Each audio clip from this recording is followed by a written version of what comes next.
apalagi Quran. Ini tulisan Arabnya aja, tapi perlu lagi membaca, mendalami lagi kosakatanya. Jadi kami belajar namanya mutola'ah. Kalau di Quran ada bahasa mutola'ah. Mutola'ah itu membaca buku sebenarnya dengan cara bagaimana trik kita memahami sebuah teks. Nah, seperti bahasa Indonesia, bahasa Arab sama. Tema besar As-Sirah An-Nabawiyah adalah Nurul Yaqin fi Sirati Sayyidil Mursalin. Itu tema besar. Lalu di dalamnya ada bab. Dari bab besar itu ada itu besar dari hadir. Jadi apa? Diisi dan terisi. Tidak terisi. Dia melihat judul besar itu.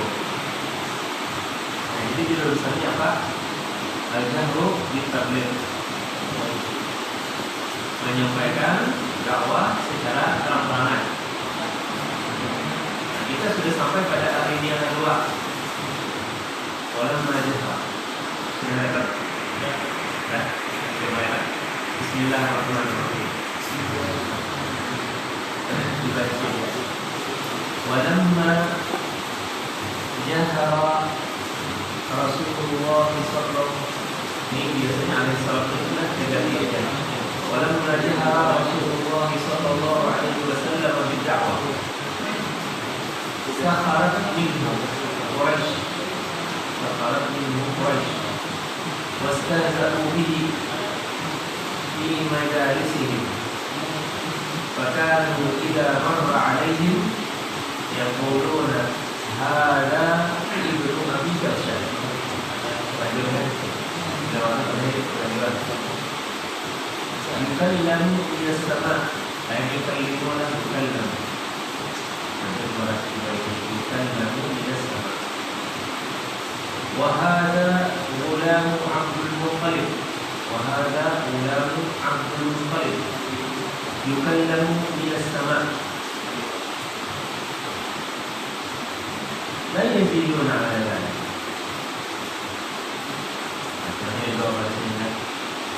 Dan tatkala Rasul sallallahu alaihi wasallam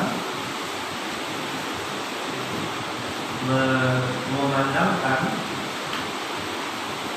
dakwahnya, maka sahabat pengikut Quraisy menerjemahnya itu balik.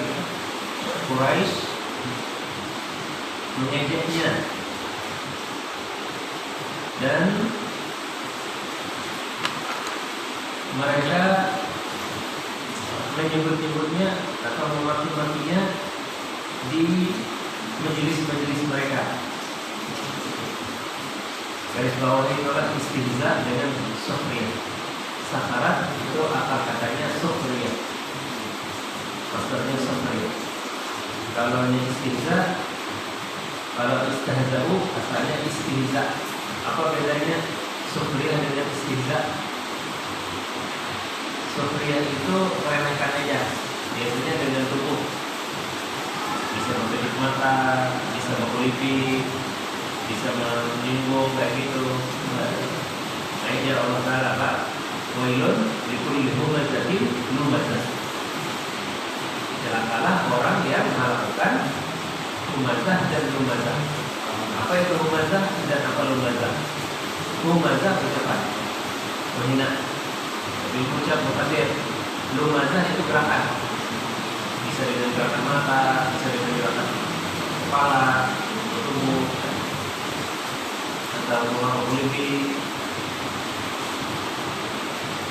Istihza itu tadi lebih lagi ucapan merendahkan. Fakana idza marra alaihi, maka bila Nabi lewat di hadapan mereka, yang dulu mereka berkata, hadza ibnu Abi Bakr, itu anak Abi Bakr. Tidak ada salah, Abi Bakr ini ada yang anak Nabi, ada suami Abi Kabsyah ini rasanya suami daripada ibu Ummi Aiman, pengasuhnya, pengasuh Rasulullah, jika wafat mama sendiri, Ummi Aiman menggaluh. Nah, laki sendiri namanya Abi Kabsyah. Lalu disindir dengan bahasa apa? Anaknya Abi Kabsyah. Jadi mereka tidak mau menyebut Ibnu Abdillah. Kenapa? Karena mereka menghina beliau. Lalu disebutkan bukan ke ayah beliau, tapi ke Abi Kabsyah. Yukallamu minas sama. Kalau yukallimu berbicara. Tapi kalau yukallamu maka yang dimaksudkan Allah berfirman kepadanya. Allah itu berfirman kepadanya pada maksud kita. As-sama di sini artinya langit. Dan dalam bahasa Arab as-sama itu kullu ma'ala. Sama itu artinya segala sesuatu yang tinggi, namanya sama. Jadi jangan terfokus pikir kamu sama itu artinya di langit ini. Jadi bisa lebih dari atas langit pertama, kedua, ketiga, seterusnya itu namanya sama. Nah, ini disebut samawat. Jawab. Sama. La yaziduna ala dzalik. Jadi kalau bagusnya sama itu biar tandai apa? Tanda seru. La yaziduna ala dzalik itu garis dan garis lagi hanya koma. Kenapa? Karena la yaziduna ala dzalika ini bukan kata-katanya orang kafir Quraisy. Itu jumlah etalodiyah. Artinya kalimat penjelas. Mereka tidak lebih daripada itu, tidak lebih hanya menyebut Nabi anak Abi Kabas berbicara dari langit, orang yang bisa bicara dengan langit, atau disebut mereka bocahnya Abdul Muttalib. Kenapa disebut bocahnya Abdul Muttalib? Karena disebut bocahnya Abdul Muttalib atau Rasulullah. Karena Abdul Muttalib ini ngaran itu Syaibah, orangnya putih. Ketika ayahnya meninggal, Hashim meninggal di Madinah, ditemukan oleh pamannya, lalu dibawa ke Mekah. Ketika dibawa ke Mekah, dia tidak di belakang kan, maka dia tidak ke hotel kan, lawan pamannya. Karena musuh orang putih, karena panas, matahari, lalu nyerang. Apa? Lalu dia orang kafir Quraisy, hambanya Al-Muttalib. Al-Muttalib ini saudara Hashim. Lalu diberikan gelar Abdul Muttalib. Jadi jalan Al-Muttalib jangan, ini bukan budak saya, tapi ini anak ponakan saya. Jadi ini nyindir juga nih, bahasanya sindiran. Ibnu Abdul Muttalib aja anak apa dan bocahnya orang budak. Falamma 'aba alihatahum wa saffa uqulahum wa qala lahum wallahi ya qaum laqad qalattum dina abikum Ibrahim sar fi ru'usihim hamiyat al-jahiliyah ghiratan 'ala tilka al-alihah allati kana ya'buduha abahum. Dan tatkala Rasul sallallahu alaihi wasallam menganggap Tuhan-Tuhan yang mereka sembah itu adalah sesuatu yang aib, yang jelek, dan cara berpikir mereka itu cara berpikir orang-orang yang kurang pikirannya, itu adalah salah. Karena istilahnya itu orang yang punya pemikiran terbatas. Dibagi duit bagi-baginya.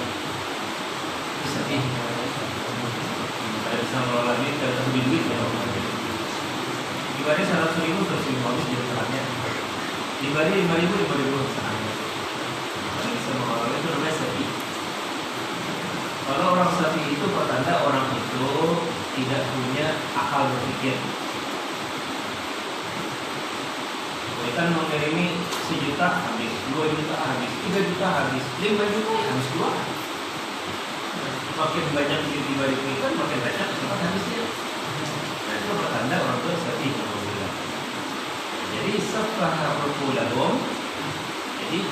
gaya berpikirnya orang-orang Quraisy itu disebut oleh Nabi apa? Ada cacatnya. Kenapa? Karena patung yang tadi bisa bergerak, tidak bisa berbicara, tidak bisa menolak kemudaratan pada dirinya yang memberi manfaat, masa disembah? Nah, itu tasbih akbar. Lalu Rasulullah bersabda, "Waqala lahum wallahi demi Allah, ya qaum wahai kaumku, laqad khalaftum dina abaikum." Sesungguhnya kalian telah menentang agama nenek moyang kalian Ibrahim alaihissalam. Ini adalah syarat usim hamiyah jahiliyah. Maka mereka merasa marah. Syarat itu tuh dalam bahasanya kalau kita tuh sambil rambut kita tuh naik. Ada lagi kawan yang rambutnya lembut. Kalau dia lagi marah-marah itu sejujur naik. Ada kawan rambutnya itu lembut. Jadi kalau di sedang itu naik. Makanya ada adik kecil itu kalau dia lagi marah-marah tuh dekat terus ketika palanya. Saya rambut ini yang naik tadi. Nah ini bahasa apa? Syarat urusan Muhammad. Syarat rambut mereka itu dekat gitu. Dan maknanya syarat urusan berarti mereka marah. Ya. Marah dan muncullah hamiyah jahiliyah. Apa itu hamiyah jahiliyah? Dalam Al-Quran adalah hamiyah jahiliyah. Hamiyah itu adalah rasa solidaritas yang sekaligus kemarahan secara berkelompok.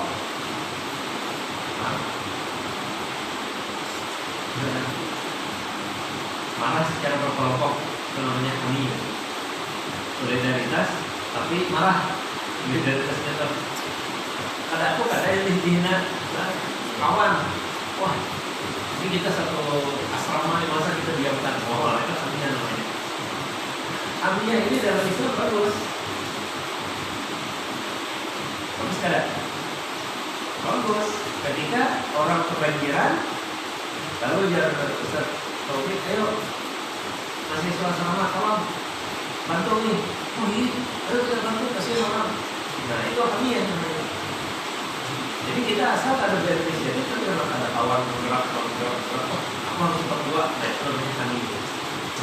Yang ada baik itu hamiyah jahiliyah. Nah, jadi ada hamiyah kan jahiliyah. Nah, hamiyah jahiliyah itu mereka itu marah itu hanya karena tersinggung. Anggapannya sepele. Ketersinggungan itu sepele. Hanya gara-gara kawan kalah judi. Kawan yang kalah judi. Ini kamu habut. Wah itu curang loh ya itu orang. Biasanya itu supporter bola. Kalau supporter bola itu dia kan nonton bolanya, tapi raminya di anunya. Siapa bisa nonton bola? Tangan. Wah, rugi kan nonton bola. Jangan nonton bola di TV, di anunya, di stadionnya. Tapi kan sama helm kan. Kalau buliknya itu betul kepala buntes. Kalau Indonesia tuh saya tidak menganjurkan, ada aman. Supporter itu bisa bulik dari luka kepala tuh bisa sandal hilang, baju rabit dihilang. Jangan kan di Indonesia, di Saudi seperti itu juga. Makanya di Saudi itu kalau pertandingan bola itu kayak orang perang. Itu tentara-tentara itu kiri kanan nggak ada. Orang perang tuh, orang kayak orang gitu. Padahal yang hadir cuma berapa ribu gitu, 300-600 ribu. Kita di Indonesia biasa itu 600 ribu kalau. Jangan kan bola nonton konser aja bisa segitu orangnya. Tapi kadang-kadang melakukan juga Saya ingat dulu di Banjar ini Selok Jateng, rame-ramenya Selok Jateng. Karena pertunjukannya itu di Stadion Lamongan. Itu kenapa banyak meninggal? Tidak tahu bukulikan pajar-pajaran banyak ada penjahat mati.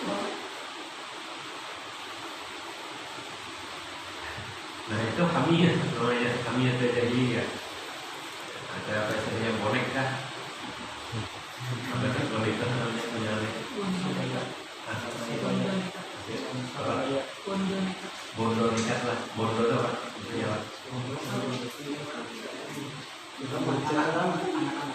Anak-anak baca.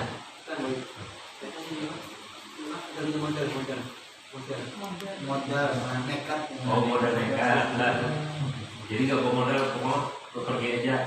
Mulai Surabaya ke Jakarta luar biasa. Ada mudik. Jadi Indonesia ini banyak pejuang-pejuang. Nomor bola, pejuang artis, pejuang banyak. Nah ini namanya hamiyah dan jahiliyah. Nah, Rasulullah SAW itu hebatnya di sini. Jadi zaman jahiliyah orang kafir Quraisy sama dengan kita sekarang. Jadi banyak yang nekat-nekat itu. Tapi Nabi ubah mereka dari hamiyah jahiliyah ke hamiyah Islam.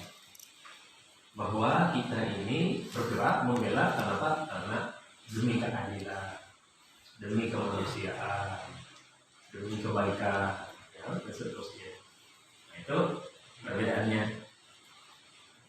Ghiratan ala tilkal alihah. Jadi hamiyah jahiliyah apa sebabnya? Ghiratan ala tilkal alihah. Ghirah artinya apa? Rasa cemburu. Cemburu bukan semangat cemburu. Kenapa nih Tuhan kami disembah ini? Padahal secara akal sehat kan nggak mungkin patung terus disembah ya. Tapi hanya satu tersinggung kita namanya tersinggung disebut-sebut Tuhan mereka ini. Diolok-olok Tuhan mereka menganggap diolok-olok. Jadi saya menyayangkan penulis-penulis sejarah ini. Kalau kita membaca seolah-olah Nabi itu mengolok-olok Tuhan mereka. Sebenarnya mereka tersinggung. Mereka yang memahaminya seolah-olah Nabi mengolok-olok Tuhan. Tidak. Nabi itu berusaha untuk menyadarkan mereka. Masa kalian menyembah ini patung kita bisa bergerak. Makanya ada sahabat Nabi yang masuk Islam hanya gara-gara patung sesembahan beliau dikambingi anak sidin. Anak sidin sudah masuk Islam sehingga mau di sini karena aku sudah mulai zaman dulu sampai sekarang ini membutuhkan bagi Tuhan ini. Jadi dulu punya patung pusaka lah istilahnya di rumah sidin itu. Lalu akhirnya dikambingi anak sidin berpancing sama aman maksudnya.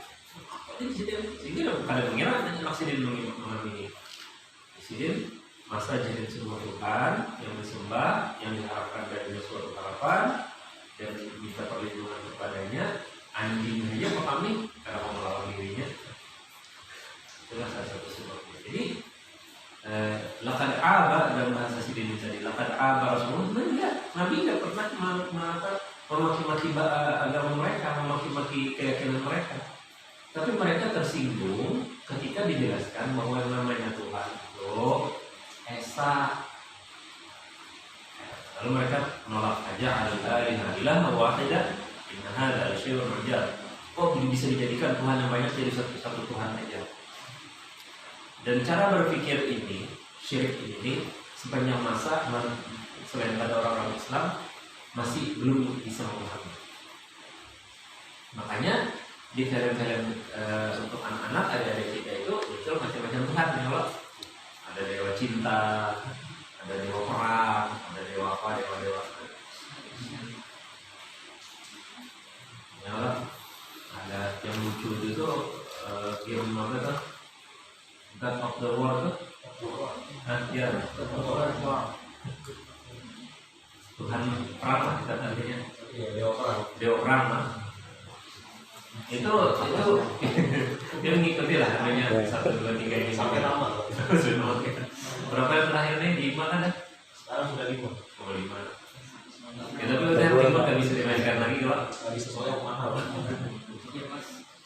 Itu kalau dia mengikuti itu aneh tuh. Jadi dari atas puncak ditangkap oleh siapa musuh besar itu? Nah, itu si Zeus itu dilemparkan sampai ke neraka. Kemudian dari neraka dia keluar. Jadi aneh kisahnya tuh. Dari neraka dia melawan musuh-musuhnya di neraka dia keluar. Akhirnya orang mana benar apa nih? Gimana? Tapi itu game lah orang game dewasa. Jadi tolong kalau adik-adik kamu karena itu seru banget sebenarnya gamenya. Tapi ada apa unsur pornografinya. Jadi itu diingatkan dari kita. Saya berpendapat, ini saya sering dengan kalian lah, itu Pak kata kamu dia. Pornografi itu sulit sekarang dihindari, ya, khususnya melalui internet. Jadi saya dengan anak saya kecil itu saya beritahu itu namanya tidak boleh, itu haram, itu porno. Karena dia anak laki-laki, yang beda dengan anak perempuan. Kalau anak perempuan lihat film-film kayak gitu jijik. Kalau anak laki-laki itu tertarik. Sendiri-sendiri gak tahu. Dicek oleh kakaknya, apa? Ini nonton film porno. Panggil, Dek, gak boleh kayak gitu. Itu haram. Biar abah gak lihat, mama gak lihat, tapi Allah yang lihat. Kalau kamu lihat seperti itu, andai kata ayah tidak tahu, ayah tidak menghukum, kamu akan berdosa. Maka dosa itu neraka. Mau nangis? Nangis. Padahal tak ngerti kan? Kisah orang anak tak ngerti kan? Dia tertarik aja, nggak ngerti itu apa kisahnya ada tahu. Jadi alhamdulillah dengan cara semacam itu kita beri nasihat. Saya bebas kasih HP. Jadi jalan-jalan ke mall. Kan ada toko yang spesial jual apa pakaian dalam perempuan.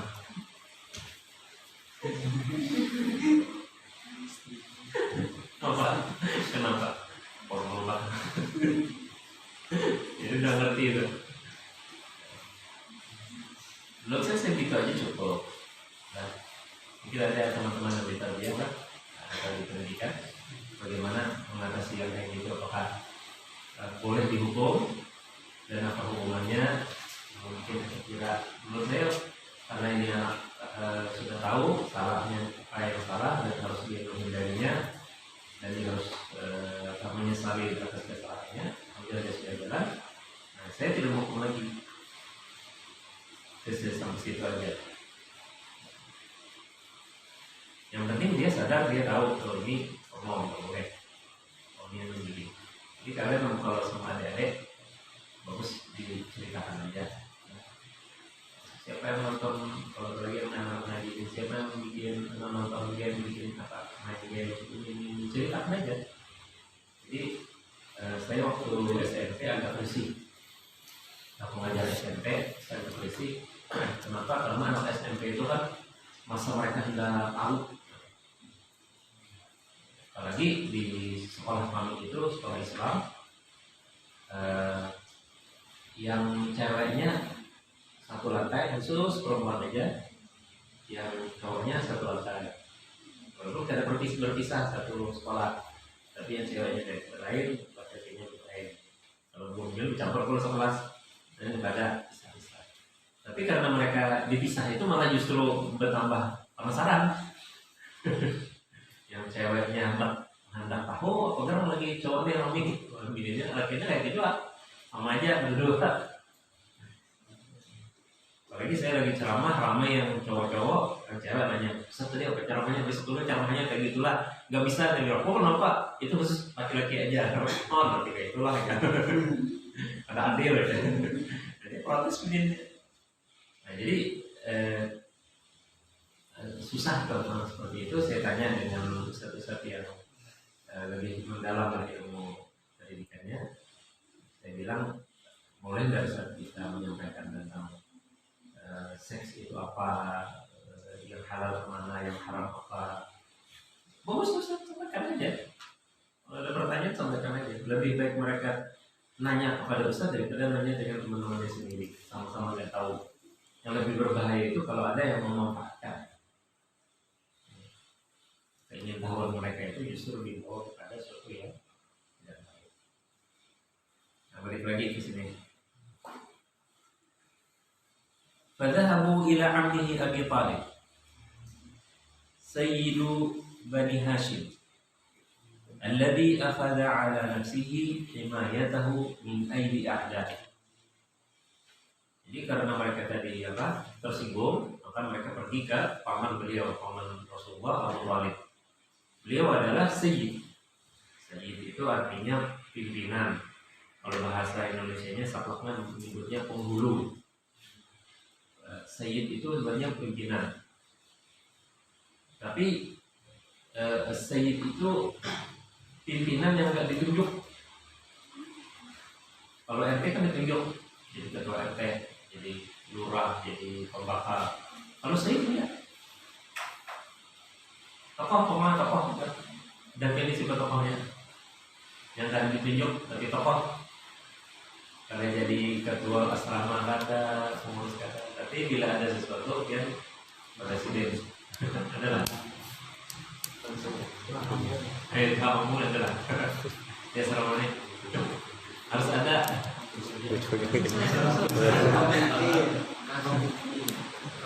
Ada aja lah tua mampongan. Jadi Abu Thalib itu ketua kampung. Kenapa Abu Thalib ini ketua kampung padahal sini ini ada orang kaya? Beliau ini banyak anak, nggak kaya, dan beliau nggak punya dagangan yang banyak seperti Nabi kita SAW kan pedagang besar beliau. Sampai usia 25 udah miliaran dapat duit aja. Babi ini aja 1 kilo seperempat bayar mahalnya, ya itu bayar bulan. Bajunya aja 60 pasang. Kita antaran serba-serba aja pusing sudah.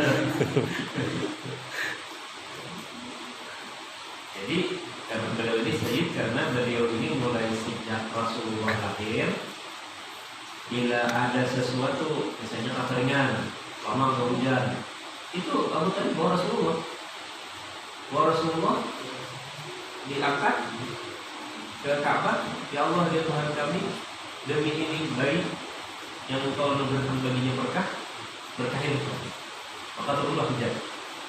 Makanya di sholawat istisqa bihil ghamam. Jadi istisqa bihil ghamam bukan permintaan, tapi itu khabariyah.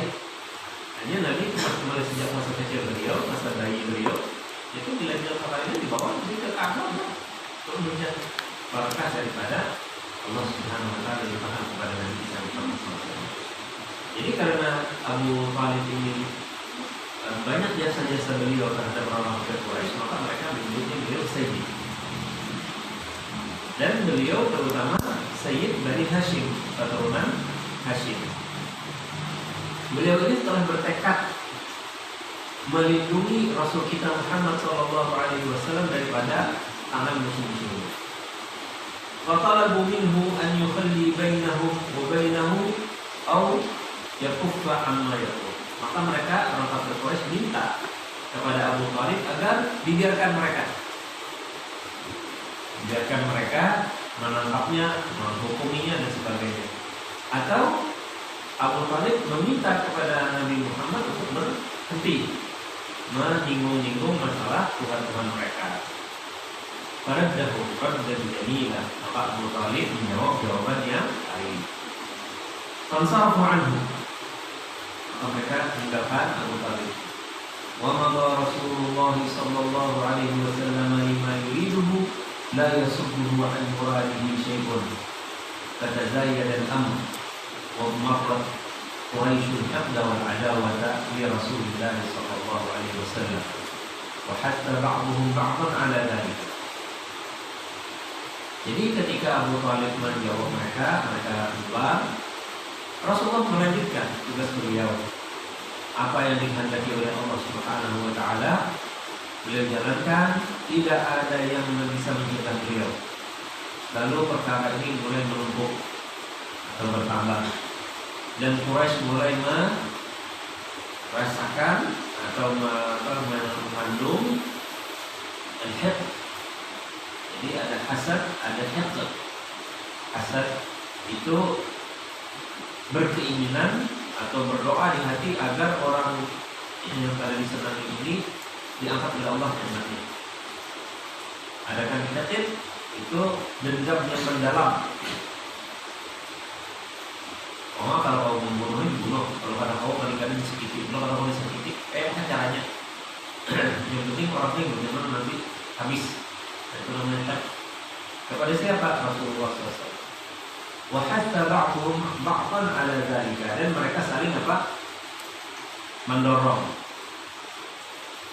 sebagian mereka dengan bagian yang lain. Jadi orang-orang Quraisy itu kan ada semuanya sakitnya sama dengan Abu Jahal, dengan Abu Lahab. Tapi Abu Jahal, Abu Lahab ini sakitnya tadi, kedengkiannya itu dia persebarkan kepada yang lain sehingga orang lain itu ikut-ikutan dendam dengan Rasulullah SAW. Semua masuk ila Abi Thalib maratan ukhra. Maka datang lagi Abu Thalib yang kedua kalinya. Wa qalu lahu inna laka sinnan wa syarafan wa manzilatan minna. Mereka berkata kepada dia, sesungguhnya bagi kami usia, artinya kami hormat karena kebahagiaan, wa syarafan karena kemuliaan, wa manzilatan kedudukan daripada kami, wa inna qad talabna minka an tanha ibna akhika falam tunhihi anna, dan kami meminta kepada engkau hai Abu Thalib agar engkau menghentikan anak ponakan pian atau anak saudara pian, tapi pian pada menegurnya. Wa inna wallah la nasbiru ala hada, dan kami demi Allah tidak sabar atas ini. Min syatmi abaina, daripada memaki-maki nenek moyang kami, wa tasfiha uqulina, dan menyebut-nyebut akal pikiran kami yang lemah, wa aibi alihatina, dan menyebut-nyebut kejelekan-kejelekan terhadap Tuhan-Tuhan kami. Fa innahum kanu idza tajju bi taqlidi fi istimrarihim ala adami ittiba'i haqqi dammahum li adami isti'mali rasulihim fima khuliqat lah. Nah, ini penjelasan berisi penyimpangan. Sesungguhnya mereka itu beralasan bahwa apa yang mereka lakukan itu hanya mengikuti nenek moyang mereka. Jadi mereka tidak menjalankan pikirannya, tidak menjalankan pikirannya, tapi hanya ini disembah oleh ayah kami seterusnya. Artinya turun-temurun memang disembah ini. Jadi alasan mereka tidak mengikuti kebenaran itu karena mereka tidak menjalankan akal pikiran mereka. Lalu Allah Ta'ala berfirman, wa idza qila lahum ittabi'u ma anzalallah qalu bal nattabi'u ma alfayna 'alaihi aba'ana aw law kana aba'uhum la ya'qiluna syai'an wa la yahtadun. Boleh kita bukakan tafsir atau bahasa Indonesia?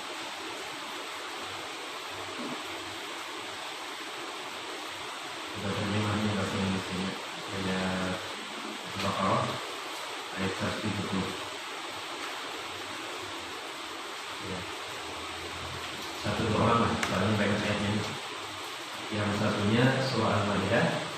Wa idza qila lahum ta'alu ila ma anzalallahu wa ila rasul qalu hasbuna ma wajadna 'alaihi aba'ana awalam kana aba'uhum la ya'lamuna syai'an wa la yahtadun. Sudah ada bukakan surah Al-Baqarah. Silakan baca. Alhamdulillah. Sungguh aneh kemauan dan jalan Tuhan penyebab setan. Apabila dikatakan kepada mereka, ikutilah peraturan yang diturunkan Allah, mereka menjawab, kami tidak akan mengikutinya. Kami hanya akan mengikuti peraturan yang kami pesertai dari nenek moyang kami. Padahal sudah jelas bahwa peraturan itu hanya dibuat menurut hawa nafsu belaka.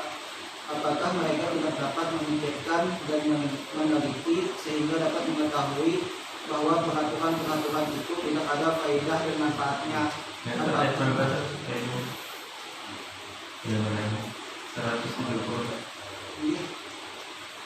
Berarti dalam kerja Umar Allah kalau benar kerja Umar saja. Ya. Setelah kita kali bangunan kita dulu. Terus apakah mereka akan mematuhi juga peraturan itu walaupun nenek moyang mereka yang membuat peraturan itu adalah bodoh, tidak mengetahui suatu apapun dan tidak pula dapat petunjuk dari Allah. Dalam ayat ini dapat diambil Peraturan maka kaina ada di abah. Menurut saya tafsirnya agak jauh. Karena kalau banyak jadi umma al-kaina alaihi abana, kata mereka tidak, kami hanya mengikuti apa yang sudah biasa kami dapatkan. Kebiasaan. Ma'al-faina itu alifah itu artinya kebiasaan. Makanya kucing itu dinamakan alif. Lain alif, lainlah alif. Kenapa alif? Karena kucing itu dia biasa kalau kita. Ya, bila jam kita makan pas laparnya nyeong, ya tak? Nah itu alif. Nah jadi alfaina di sini asal katanya apa? Ma alifna min abai. Apa yang sudah biasa kami dapat daripada nenek moyang kami. Itulah terjadi berbeda. Jadi ya, peraturan-peraturan jadi ngari kita memahami nyaman tafsir lain. Ya kan bahasa Indonesianya apa itu? Dan apabila dikatakan kepada mereka, kepada orang-orang kafir itu, ikutilah apa yang telah diturunkan Allah berupa tauhid dan menghalalkan yang baik-baik. Mereka menjawab tidak, tetapi kami hanya akan mengikuti apa yang kami jumpai atau dapati dari kami. Itu pas. Jadi kita harus kritis lah baca tafsir lah. Peraturan-peraturan lainnya. Kami Masih ambigu. Tadi apa maksudnya? Apa yang kami dapat dari nenek moyang kami. Jadi berupa pemujaan berhala, diharamkannya bahaya atau unta yang dipotong telinganya dan sawal. Sudah jelas. Coba Al-Maidah, Maidah. Nah, sudah buka. Sudah buka. Yang ketiga, yang lain bukakanlah surah Al-Luqman. Nah, dulu sudah ada yang satu Al-Maidah terjemahannya. Coba kita lihat dulu terjemahannya. Bikin catatan lah. Bikin catatan dari surah Al-Baqarah ayat 170. Memang kita karena bagus kita sampaikan ke Kementerian Agama terjemahannya ini. Adakah sudah mendapat tafsir terjemah bahasa Banjar? Kalau sudah dapat yang fisiknya Di koperasi ada di sini ada. Apa saudara kan? Di mana aja dapat? Apa ya? Itu terbatas banget ya adalah. Coba kian mana di asrama sebutin dan isi. Jadi kan baik saya karena itu saya termasuk tim yang bikin. Lah, bikin itu dibikin oleh Profesor Abdul Karim.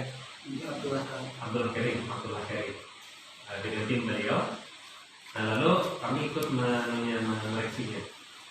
Menurut saya itu bahasa Banjarnya lebih mengena di makna di kosakata Al-Quran bandingkan yang Indonesia. Indonesia jauh banget tadi. Ma'al-faina peraturan bingung ini. Terlalu jauh kan? Tentunya itu memaknainya. Sudah dapat, Maidah? Silahkan bacakan. Maidah ayat berapa nih? Dalam surat. Apabila dikatakan kepada mereka, marilah mengikuti apa yang diturunkan Allah dan mengikuti Rasul. Mereka menjawab, cukuplah untuk kami apa yang kami dapati bapak-bapak kami mengajarkannya. Dan apakah mereka itu akan mengikuti nenek moyang mereka walaupun nenek moyang mereka itu tidak mengetahui apa-apa dan tidak pernah mendapat petunjuk. Paham? Insyaallah jelas-jelas. Yang berikutnya Luqman. Silakan Luqman. yang ketemu yang mau suara ada silakan suara Luqman terjemah Luqman ini aja Walladzina ta'alau ittabi'u ma anzalallah qalu bal nattabi'u ma wajadna 'alaihi aba'ana awalau kana asy-syaitanu yad'uhum ila 'adabis sa'ir.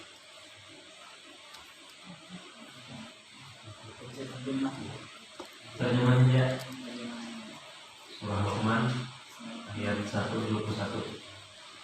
Artinya, dan apabila dikatakan kepada mereka, ikutilah apa yang diturunkan Allah, mereka menjawab, tidak, tetapi kami hanya mengikuti apa yang kami dapati, bapak-bapak kami mengerjakannya. Dan apakah mereka akan mengikuti bapak-bapak mereka, walaupun syaitan itu menyeru mereka ke dalam siksa api yang menyala-nyala.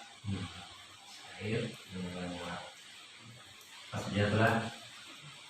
Qala fi surah Az-Zukhruf fi bayan hujjatihim qahidah. Buka surah Az-Zukhruf ayat 22.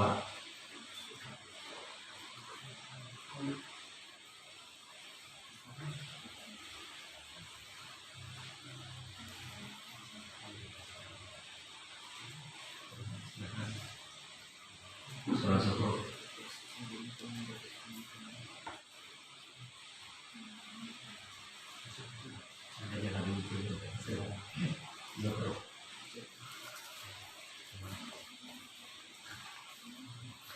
Bahkan mereka berkata, sesungguhnya kami mendapati bapak-bapak kami menganut suatu agama, dan sesungguhnya kami orang-orang yang mendapat petunjuk dengan mengikuti jejak mereka. Ayat 22. Agama lah. Ala umatin itu terjemahannya agama. Adakah terjemahan lain?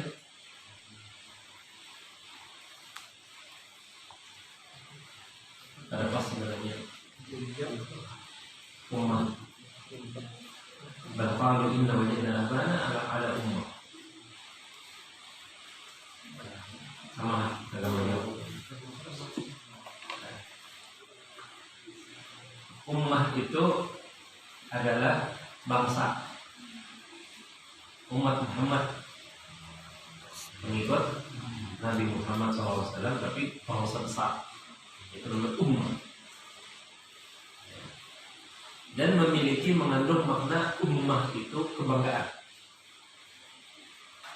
Umat Muhammad berarti dia tidak, kita umat Muhammad berarti kebanggaan kita Muhammad Sallallahu Alaihi Wasallam. Jadi ada dua sisi. Nabi Muhammad menyebut ummati, umatku, kebanggaan beliau terhadap kita, karena kita orang Islam itu banyak nanti di surga. Kebanggaan kita kepada Nabi Muhammad, kita bangga karena mengikuti Nabi Muhammad sebagai umat. Maknanya umat itu juga adalah suatu kebanggaan yang luar biasa yang tidak dicapai orang lain. Paham? Artinya ketika kita bangga saya sebagai umat Muhammad SAW, maka berarti kita apa? Umat Isa ada 4, umat Nabi Musa ada 4. Umat kami adalah umat istimewa. Itu dari makna daripada umat. Jadi apa maksud mereka ini? Inna wajadna aba'ana ala ummah. Artinya kami ini mendapatkan abah-abah kami itu udah dalam sebuah komunitas besar atau bangsa besar yang kami gak bakalan meninggalkan lagi. Kami bangga menjadi anak buyut, cucu daripada ayah nenek moyang kami yang hebat, bangsa kami yang hebat.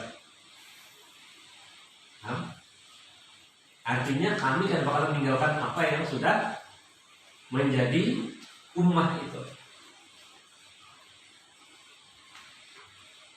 Itu artinya fanatik. Kalau fanatik kepada Islam bagus. Nah, kalau fanatik kepada yang lain, otomatis ada penghinaan. Bangsa Cina misalnya, bangsa Cina. Mereka kemana-mana, di Amerika, di Arab, di Indonesia, Mereka nggak mau bilang kami ini bangsa Indonesia, nggak mau. Makanya itu sebabnya ada pribumi dan non pribumi itu, karena sejarahnya lah. Jadi ketika detik-detik kemerdekaan itu, bangsa Indonesia ini sepakat. Ada yang menahan mulai Sumpah Kelapa, ada yang menahan. Bangsa Indonesia itu sepakat untuk mendirikan negara yang namanya Indonesia. Lalu ada orang-orang Indonesia ini yang pada asli penduduk Indonesia. Siapa? Orang Arab, orang Cina. Kenapa? Karena dia jadi dicurigai kepada bangsa Indonesia. Karena orang-orang Arab itu sukanya komunitas. Ya Allah, kayak di kampung sini kayak di Banjar, kampung Arab. Situ aja buatnya kumpul. Cina apa ada lagi nih? Cina tahun. Kira-kira lah. Kalau kampung Arab berapa? Kampung Cina ada. Terusnya ada kita di Banjar lah. Veteran tunarega lah, tapi kita menyebut jawabannya kami kampung Cina ada. Biasanya orang-orang Cina itu ada namanya Cina tahun itu. Dari Singapura ada Cina tahun. Jadi kampung orang Cina bertahan itu kumpulan. Jadi kita masyarakatnya merasa mereka itu sudah berbaur dengan kita. Nah, lalu ditanyai, orang Arab, dia itu bangsa Indonesia kata-kata. Dia bangsa Arab atau bangsa Indonesia? Jadi jadi orang Arab, kami bangsa Indonesia, kami bergabung bangsa Indonesia. Kenapa? Karena kami ini bujur muha kami itu mancung muha Arab. Tapi yang Arab itu abang kami aja. Bini-bini sini orang Indonesia. Mereka makan unta, kami kena makan unta. Kami makan ikan, orang Indonesia. Makan nasi, kena makan roti. Jadi kami ini bagian daripada bangsa Indonesia. Makanya orang Arab itu dianggap pribumi juga. Kenapa? Karena mereka menyatakan itu. Ya, tapi Cina enggak. Orang Cina ditanya, ada tokohnya pada saat itu, dia masuk ke bangsa Indonesia adanya. Kami warga negara Indonesia aja, warganya aja, tapi bangsanya ada. Bangsanya kami ini kembali ke Cina. Nah itu tadi mana inna wajadna aba'ana, sombong. Pokoknya kayak apa lah pikiran yang berarti kami ini lah. Ada paham lah, bungul lah, menyembah patung lah, apalah, primitif lah. Kami adalah sebuah bangsa yang tidak bakal berubah. Kemana umat ini. Jadi kalau diartikan bahasa agama aja tak pas. Ya, karena orang kafir Quraisy itu kan dia beragama. Apa sih agamanya kafir Quraisy?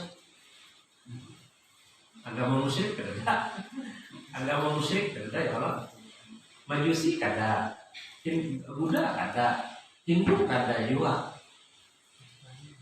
Orang kafir Quraisy apa bahasa agamanya sebelum Islam? Nah itu namanya ummah. Jadi kada pas tuh terjemahnya kalau agama. Tapi saya nggak bisa berikan nama nih alternatifnya apa ya? Kalau menurut saya dikembalikan ke asal aja, sama kami waktu dalam bahasa banyak kayak gitu aja, dikembalikan ke asalnya aja. Kami adalah umat, itu aja. Ayat ini atas sebuah umat, kita cukup. Atau untuk lebih dekat lagi, bangsa. Ini adalah sebuah bangsa. Tapi bangsa enggak biasa artinya, tapi umat saja. Setuju kan? ini adalah tempat perdebatan. Silakan setuju atau tidak setuju. Mahasiswa itu bagus kalau kritis. Belum ada setuju Ustaz, tapi harus ada argumennya. Kalau kita setuju apa? Supaya bisa kita menalar. Bisa aja salah Ustaz nih. Tapi ketika dia memberikan alasannya, maka bisa kita tinjau ulang. Lanjut, walamma syabbahahum biman qablahum minal umami fi hadhihi al-maqalah ad-dalla 'ala ta'assub wal inad. Jadi ini runut pembicaraan ini jar Syekh Ali Al-Khudari. Mereka tadi kenapa tersinggung minta anak membunuh Nabi dan meminta Abu Thalib untuk mendiamkan. Kalau Rasulullah tidak diam, kami bunuh. Kalau pada anak dia kami bunuh, tolong dia biasa ini karena mereka beralasan kami mengikuti jejak nenek moyang kami. Maka muncul ayat-ayat tadi surah Al-Baqarah, surah Al-Maidah, surah Luqman, surah Az-Zukhruf. Lalu di surah Az-Zukhruf ini Allah Subhanahu wa taala menyerupakan mereka ini dengan umat-umat sebelumnya dalam sisi apa tadi merasa tidak mau menerima kebenaran. Lalu ya Allah taala pada ayat Zukhruf 24, silakan bacakan terjemahnya. Nah, ini jawaban Rasulullah. Qul awalau ji'tukum bi'ahda mimma wajadtum alaihi aba'akum qalu inna bima ursiltum bihi kafirun. Rasul itu berkata, apakah kamu akan mengikutinya juga, sekalipun aku membawa untukmu agama yang lebih nyata, memberi petunjuk daripada apa yang kamu dapati, apa bapakmu menganutnya. Mereka menjawab, sesungguhnya kami mengingkari agama yang kamu diutus untuk menyampaikannya. Jadi jangan bahasa bagian itu titik pang dah. Kami kena umpati agama pian. Falamma tamassaku bi hujjati taqlidi li abaihim. Karena mereka memegang alasan mengikuti jejak nenek moyang mereka, jarra dzalika ila wasfi abaihim. Maka menyeret hal itu kepada penjelasan atau penyematan gelar kepada ayah-ayah mereka tadi bi'adamil aqli wa adamil hidayah, bahwa yang pian turuti itu tuh wahai orang kafir Quraisy, orang yang ada berakal, orang yang ada dapat hidayah. Jika dia beralasan kami karena mau menerima Islam karena kami ini mengikuti ayah bapak kami, ya Allah. Nah, lalu akibatnya buat apa kamu mengikuti ayah kamu? Mereka kan orang tidak berakal dan tidak mendapatkan hidayah. Mereka makin marah lagi. Bahajadzalika aqwaluhum. Maka mereka mulai marahnya luar biasa. Wa qalu li Abi Thalib imma an takuffahu aw tunazilhu wa iyyaka fi dzalika hatta yahlika ahadul fariqain. Maka mereka memberi dua pilihan kepada Abu Thalib. Abu Thalib mendiamkan Nabi kita, tidak lagi berbicara, tidak lagi berdakwah, atau berperang antara dua kelompok, tidak tahu siapa yang menang. Hanya perang habis-habisan antara dua kelompok. Tsumma sarafu, kemudian mereka tinggalkan. Fa'alu ma'ala Abi Thalib firaqa qaumihi wa lam yudib nafsan bi khudlani ibni akhihi.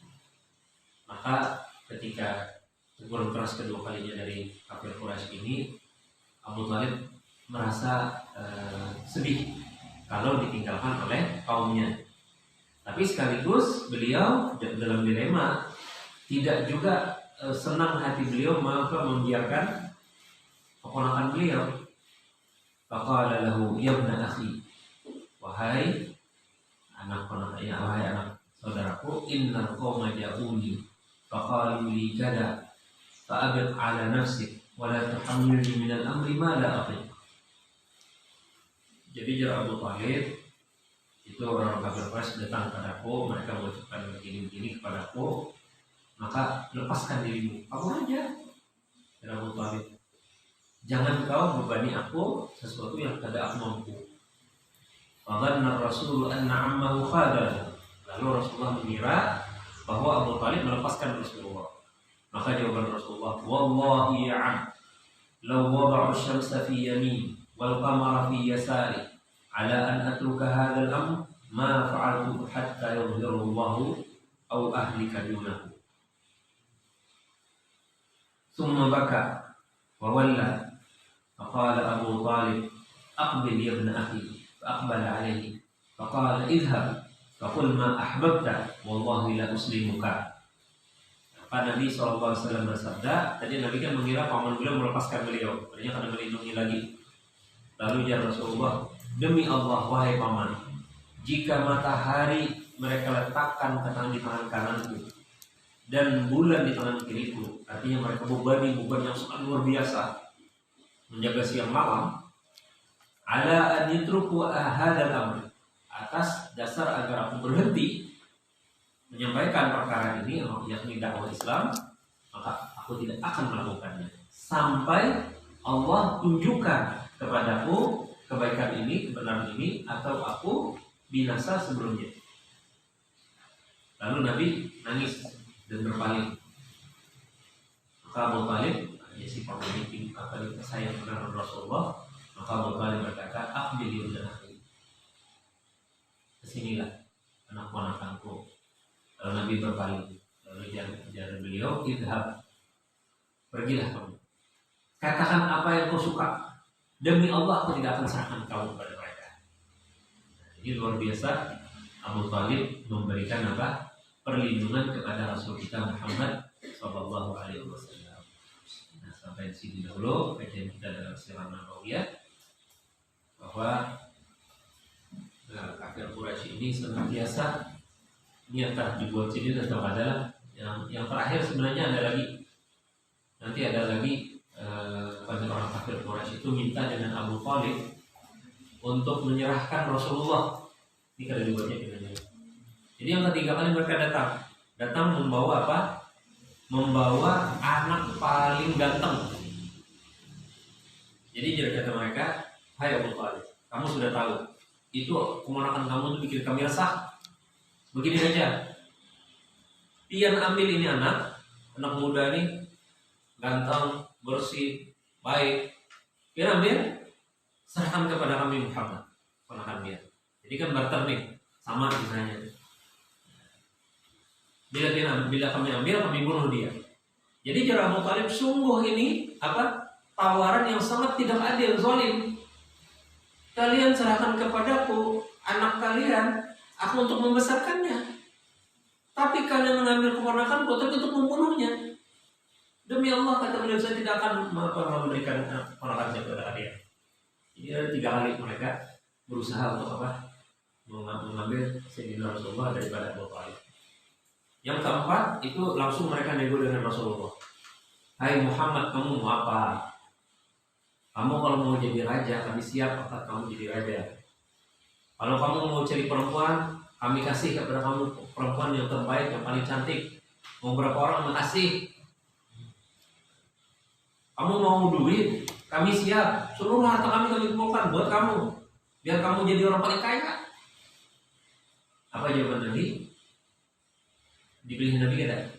Satu pun tidak dipilih oleh Rasulullah. Kenapa? Karena tugas Nabi SAW dan umatnya kita untuk berdakwah itu bukan mencari duit, bukan mencari perempuan, bukan mencari jabatan.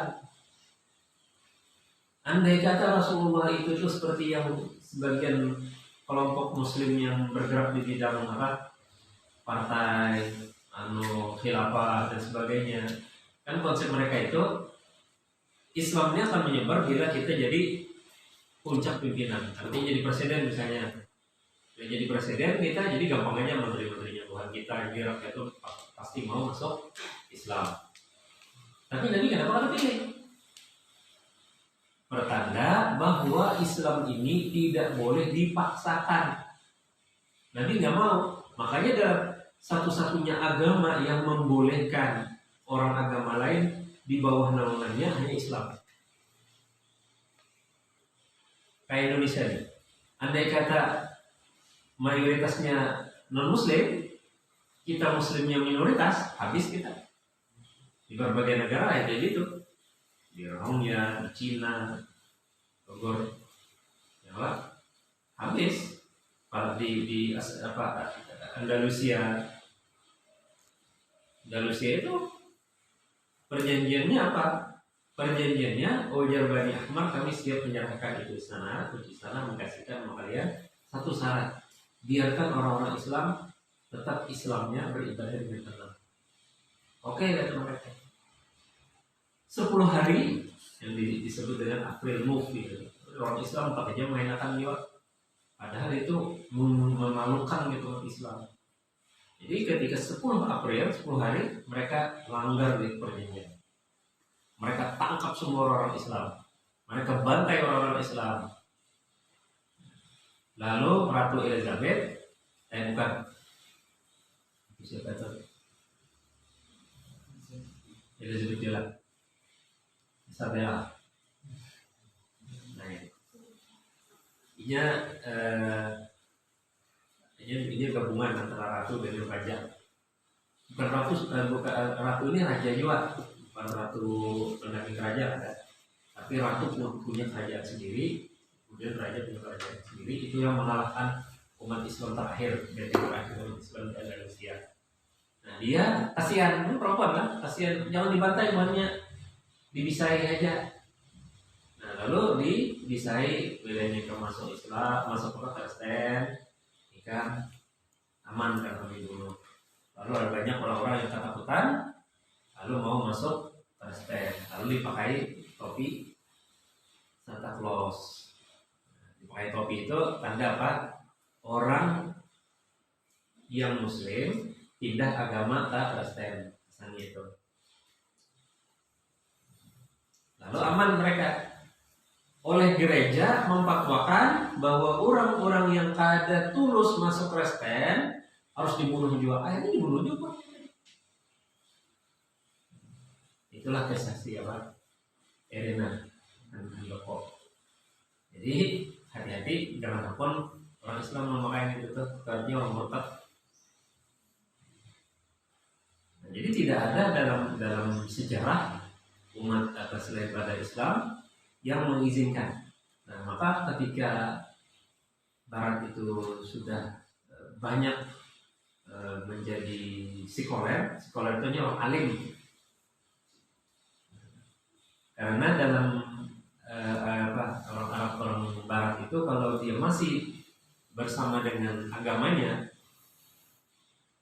dia nggak bisa maju. Kenapa? Karena keyakinannya itu membatasi dia untuk maju. Maka orang Barat itu kalau dia melepaskan agamanya, ada agama lagi, tapi agamanya pengetahuan, alimnya kita pengetahuan, maka dia maju. Nah, itu sekuler. Jadi dengan sekularitas itulah muncullah toleransi beragama. Toleransi beragama itu adalah bahwa siapapun beragama apapun kadang boleh kita gabung juga masalah agamanya.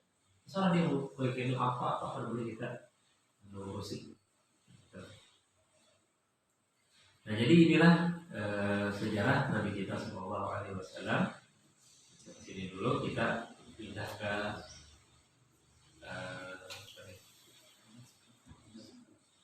Al-Azkar. Sudah ada ketemu Al-Azkar di Google atau bukunya?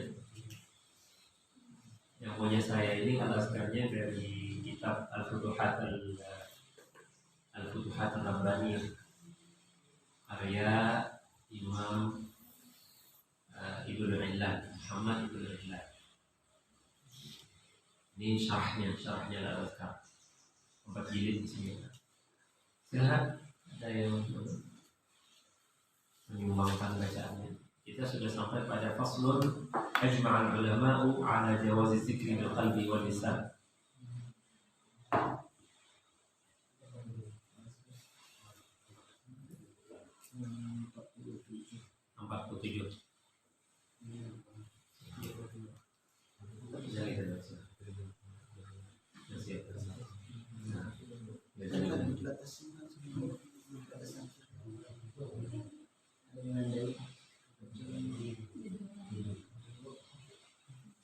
Sudah tahu kita belajar Al-Azkar ya belajar. Berapa terusnya?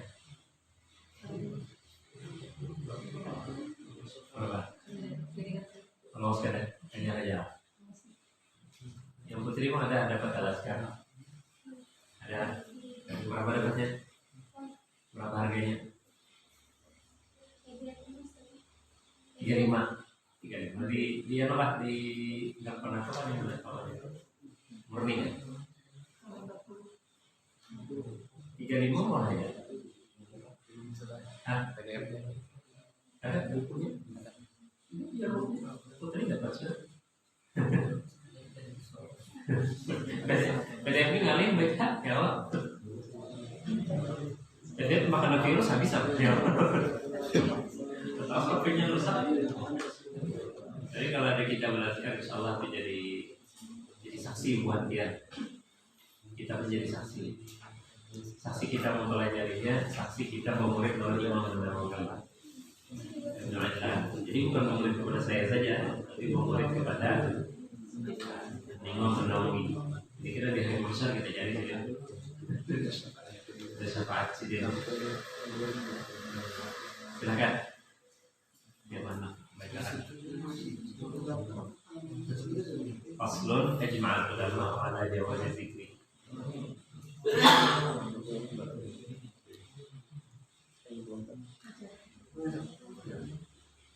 Ajma'al ulama'u ala jawazi dzikri bil qalbi wa lisani bil muflisi wal junubi wal khaidi wal nufasai wa dhalika fit tasbihi wa tahmidi wa tahmidi wa takbir wa salati ala Rasulillahi sallallahu alaihi wasallam wa du'ai wa ghairi dzalik.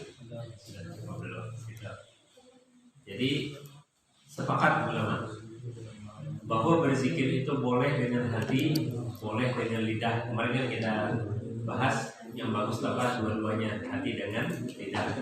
Tapi kalau ada pilihan maka dengan hati lebih afdal. Jadi kalau antara hati kan lidah lisan kan, maka lebih utama dengan hati. Jadi jangan sampai lisan tanpa hati. Tapi itu bisa aja tapi nilainya rendah.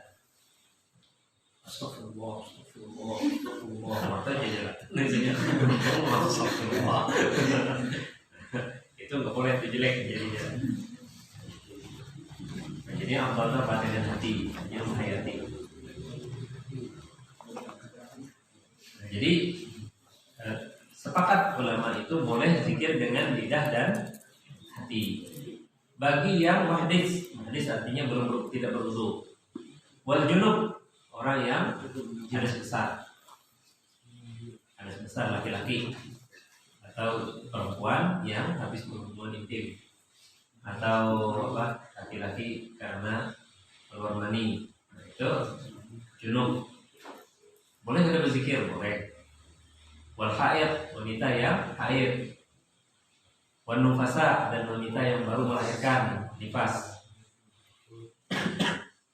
Jadi perempuan itu kalau haid jangan kada berzikir. Nanti kita haji. Ini suhunya perai. Baca ayat kursi ada, baca qulhuwallah ada. Pokoknya kada boleh buru-buru jangan ya. Akibatnya apa? Karena dia kosong, maka dimasuki oleh jin. Apalagi orangnya ada penyakit kista. Atau penyakit haidnya nggak lancar. Haid tidak lancar itu dikarenakan psikologis, bukan fisik. Ada fisik, ada psikologis. Fisiknya haidnya nggak lancar, sakit, atau tergulung kasihan. Dari nggak ada haid itu. Lalu dia trauma, karena trauma bilanya parah haid galau. Lalu bisa kesurupan. Kesurupannya bukan karena jin, karena psikologis. Jadi ini lagi harus menjualah. Biasanya tuh SMA yang banyak itu tuh kesurupan kan, ada yang sekelasan. Berapa sekelasan? Jadi yang kita hantunya banyak mana? Bukan hantu, itu psikologis. Karena dengan temannya dia kaget, dengan temannya yang kena, dia jadi terbawa juga. Jadi kesurupan itu masih ada kasusnya di mahasiswi. Tapi karena orang intelek itu nggak gampang jin masuk. Dia harus tahu kan. Saya kalau semua baca-bacaan orang intelek tuh jin jarang berani masuk. Kenapa? Kepintarannya pada jin.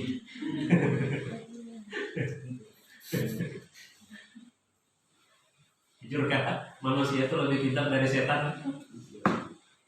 Itu benar ya. Lebih pintar manusia daripada setan menggoda. Setan menggoda dengan perempuan, dengan duit, dengan iming-iming. bisik-bisik aja, cari cewek cantik itu gitu aja. Ya kalau setan manusia, Allah kamu ini nih tinggalan zaman. Orang sekarang bukan nggak lagi nonton film porno.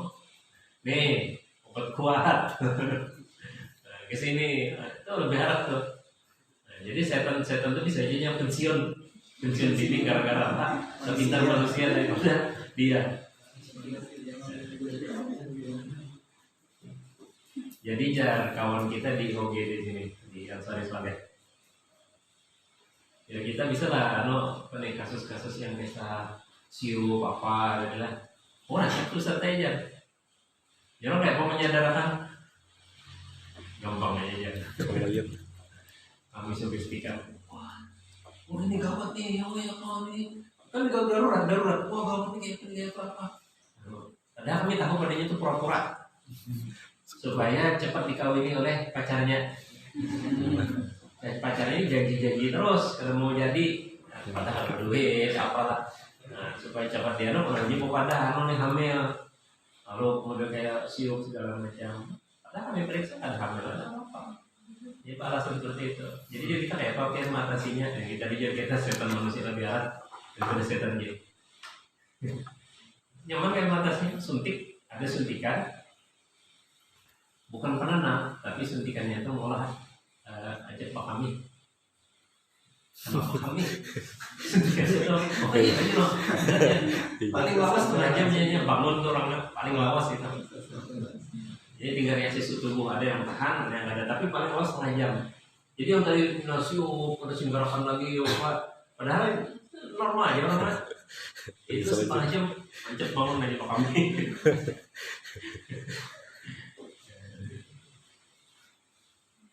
Kalau itu kan bukan perawatnya ngerti lah. Nah kalau kita kisah ipar saya kan dosen, jadi ada yang beginian. Kamu pun ada bisa lupa. Di pandemi bagaimana? Aja jadi kamu kenapa kan? Sengaja ujungnya aman ya. Padahal di pekerjaan pasti kawin ini dia.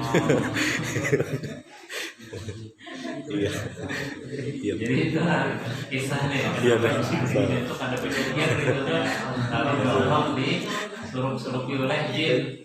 Jadi masalahnya bukan jin yang menyerupi, tapi jin manusia, setan manusia yang menyerupi bahaya. Jadi biar selanjung baca ayat kursi, bacaan habis sudah dia soal Al-Baqarah bacaan ada ampi-ampi juga baca ayat kursi kan ampi-ampi juga. Nah ini ada masalah jin lagi. Jadi oleh karena itu bagi perempuan-perempuan yang baik, kita yang orang yang baik itu banyak berzikir. Dan zikir tanpa ada waktu batas, kan? Dalam tidak berwudu, dalam keadaan junub, dalam keadaan haid dan nifas itu boleh kita berzikir, baik itu dengan lidah ataupun dengan hati atau dua-duanya. Nah, apa zikir itu? Jadi jadi wadzalika fit tasbih, zikirnya subhanallah, wa tahlil, la ilaha illallah, wa tahmid, alhamdulillah, wa takbir, wassalatu ala rasulillah, Allahumma sholli ala sayyidina rasulillah, wa du'a dan berdoa, wa ghairi dzalika dan selain daripada itu. Terus walakinna qira'atul qur'ani haramun 'alal junubi wal qa'idi wal mufsa'i sawa'un qara'a qalilan aw katsiran hatta ba'da ayatin wa yajuzu lahum ijra'ul qur'ani 'alal qalbi min ghairi lafzin wa kadzalika nazaru fil mushafi wa imra'uhu 'alal qalbi wa imra'uhu wa imraruhu alal qalbi. Qala ashabuna wa yajuzu lil junubi wal qa'idi an yaqula indal musibati inna lillahi wa inna ilaihi raji'un wa inda rukubi dabbati subhanalladzi sakhkhara lana hadza wa ma kunna lahu muqrinin wa inda du'ai Rabbana atina fid dunya hasanah wa fil akhirati hasanah wa qina adzabannar. Idza lam yaqsida bil qur'ana walahuma an yaqula bismillahi walhamdulillah idza lam yaqsidal qur'ana sawa'un qasadat dzikra aw lam yakun lahuma qasdun. Nah, betul. Nah, jadi tadi sepakat ulama boleh berzikir, bentuk-bentuknya tasbih, tahlil dan seterusnya. Bagaimana dengan Al-Quran? Ya, bagaimana dengan Al-Quran? Jadi kata beliau, walakin qira'atul Qur'ani haramun. Kalau membaca Al-Quran itu haram bagi siapa? Bagi yang junub, hadis besar, wanita yang haid, dan wanita yang nifas. Baik itu membacanya sedikit atau banyak, daripada sebagian ayat ataupun seayatan. Tapi boleh bagi mereka ijra'ul Qur'ani 'ala qalbi min ghairi lafzi. Ijra' itu artinya membacanya dalam hati, baca Quran dalam hati. Kayak sambil-sambil ini menghafal Quran kan, kalau ada banyak kadang membaca Quran, apalagi yang haidnya sampai 7 hari kan, itu kan lama tuh, bisa banyak hilang hafalannya. Nah itu boleh dibaca melihat, atau menghafal, mengulangi hafalan tapi dalam hati, mengulangi hafalan dalam hati. Wakadhan nazar fil mushaf, atau melihat dengan mushaf. Yang melihat mushaf dibaca pakai HP lah, jangan pakai Qurannya, pakai HP-nya. Kenapa ada pakai Al-Quran? Karena Quran tidak boleh ditanggung oleh wanita yang haid dan nifas. Begitu juga yang junub. Kalau yang junub itu gampang, tinggal mandi aja. Ya, tapi kalau haid nifas nggak bisa, nunggu sampai selesai nifasnya. Jadi itu yang repot. Maka yang junub makruh hukumnya melambat-lambatkan mandi. Dan selama dia tidak mandi, malaikat tidak masuk. Kenapa saya tertawa? Adakah awal gitu tuh mimpi basah oleh mandi? Maka yang mimpi basah itu yang nyaman itu yang banyak subuh. Makanya saya bilang udah kita lakukan jam 9 biar kan guringan besok aja. Kalau habis subuh guring, apalagi subuh hujan-hujan gini, ini penyaman banget ya. Sering banget. Jadi bisa mimpi basah tuh. Sudah mimpi basah, bangun bekatuk dong buatnya. Ustaz datang. Mandi dulu kan, ngaji dulu kan. Anak mandi dulu, ketahuan-ketahuan, tapi udah basah rambut ya. Nah, jadi itu makruh hukumnya. Berbahaya itu kalau mimpi basahnya malam. Anak mandi koler. Lalu lihat dia aja dah, subuh gini mandinya. Nah, sepanjang malam itu jauh dari badan malaikat rahmat. Nanti itu, ya apa antisipasinya? Anak mandi koler karena dingin, gigil. Bawa guring langsung malaikat jauh. Oke, tadi kan tidur tuh harus ada penjaga. Malaikat rahmat itu jaga kita. Maka minimal boleh wudu, cuci kemaluan, mau wudu itu boleh. Karena sebelumnya kalau ashabuna, bila dia Imam Nawawi bilang kalau ashabuna maka dimaksud mazhab Syafi'i. Boleh bagi orang yang junub dan haid mengucapkan ketika musibah inna lillahi wa inna ilaihi raji'un. Ayat kan? Jadi kan kada boleh jadi haram. Tapi menurut sebagian ulama Syafi'i boleh ketika musibah. Dan ketika menaiki kendaraan mengucapkan apa? Subhanalladzi sakhkhara lana ma kunna lahu muqrinin. Dan ketika berdoa, Rabbana atina fid dunya hasanah fil akhirati hasanah wa qina adzabannar. Sedikitlah ini faedah. Di latihan ada hendak sesuatu baru tercapai, banyaki Rabbana atina. Setiap sembahyang selesai baca Rabbana atina 7 kali. Mudah-mudahan doa kita cepat kabul. Baik itu perkara dunia ataupun akhirat. Dunia mah dulu lah kita ini banyak anak kalau nah banyak duit apa itu ada berapa bisa kita ini anak ya. Nah, saya punya mobil pengen lagi anak mobil listrik. Bukan ya harganya 4,5 miliar. Oh gitu lah. Punya rumah lagi kayu, anak pengen yang beton. Begitu sudah beton, merasa kecilan, mau lebih besar lagi. Apalagi dia anak melihatlah manusia yang kejar-kejar dunia terus tuh artis. Asanti itu bisa rumah, bonolnya luar biasa. Anak dijualnya tuh, katanya nuker. Anak Asanti itu dijualnya hanya 28 miliar.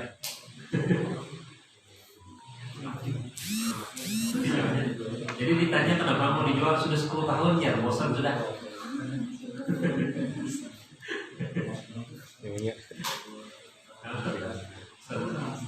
Si Oya bikin rumah gedung, tanggung gedung rumahnya berapa lantai itu, 3 lantai kan.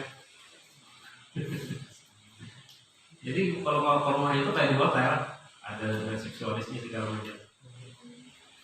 Si Oya. Jadi kita kalau melihat artis itu ikut merasakan lah, kayak itu orang yang hidup di dunia. Itu lagi Andre Taulani isi mobil berapa? Juga berapa? Yang antik-antik atau dijualnya sekarang digantinya lagi mobil yang mewah-mewah. Yang paling murah itu berapa? 7 miliar kan? Si Raffi Ahmad di anunya di Jogja. Ada yang namanya mobilnya sama aja ini banyak 4. Kan 3 banyak. Nah jadi lebih ada tahtak lah, hanya ini tambahan hasil di dunia hasanah. Ada impian kan, nanti kalau punya anak kayak dijual. Saya diajari ini oleh teman saya, Ustaz Baik Rahman, kepala KUA Banjarmasin Timur. Beliau punya anak, dua-duanya cowok. Saya tanya, Ustaz, gimana anaknya tuh? Banyak tagihannya? Oh, banyak nih lah, susah nih anak kecil nih. Nah, waktu itu masih kecil SD. Mau HP, nggak mau HP yang biasa-biasa, mau yang mahal. Jadi ya punya. Presiden orang kaya, karena istri beliau yang nggak salah ya. Mau orang tinggi lah anak bini situ. Ya besar. Nilainya betul lagi. Abah dia nanti kada mampu. Abah dia kada banyak duit. Abah bisa mobil hak. HP abah berapa ya? Abah perlu gawe gitu ya. Bagus. Kamu mana main game-nya kayaknya. Ada pengalaman apa? Lu bentak lagi gitu. Kayaknya. Sini duduk. Tangan. Rabbana atina fid dunya hasanah wa fil akhirati hasanah wa qina adzabannar. Lagi berapa kali Pak? 7 kali sudah selesai. Minta sama Allah kabulkan insyaallah. Saya tanya dari mana dia dapat? Dari Habib siapa ini? Nah, saya ini itu sanadnya saya berikan ke kalian lagi ijazah. Aja suka.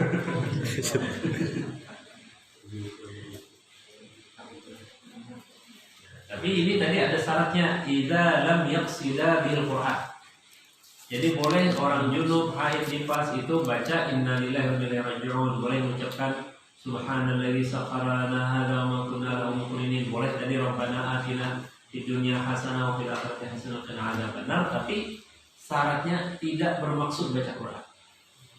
Maksudnya bukan baca Quran. Yang saya sebut istilahnya iktibas. Jadi kita membaca doa itu hanya diambil daripada Al-Quran. Karena kalau berdoa boleh kan. Dan bagi keduanya juga boleh mengucapkan bismillah walhamdulillah bila tidak dimaksudkan Al-Quran. Sawa'un aqasada dzikra am lam yaqsid. Jadi terserah aja. Yang penting tidak bermaksud Al-Quran. Mau maksudnya itu zikir atau tidak zikir nggak masalah. Kalau dia maksudnya zikir bagus, nilai pahala. Kalau kada dimaksudkan zikir, nggak apa-apa jauh boleh saja. Karena itu ucapan-ucapan sudah menjadi melekat dalam lidah kita orang Islam. Dan yang non Islam umpatan. Nyala bukan artis non muslim pada alhamdulillah saya ini ya astagfirullah gitu. Dan itu pengaruh orang Islam terhadap non muslim.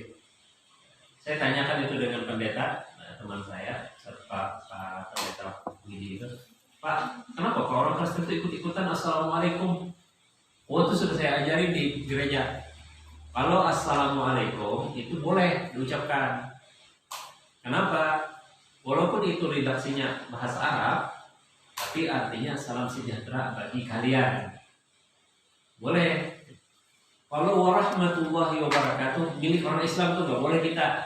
Nah, itu fatwanya bubannya. Jadi boleh jadinya bila ucapan assalamualaikum, tapi bila warahmatullahi wabarakatuh itu orang Islam nggak boleh.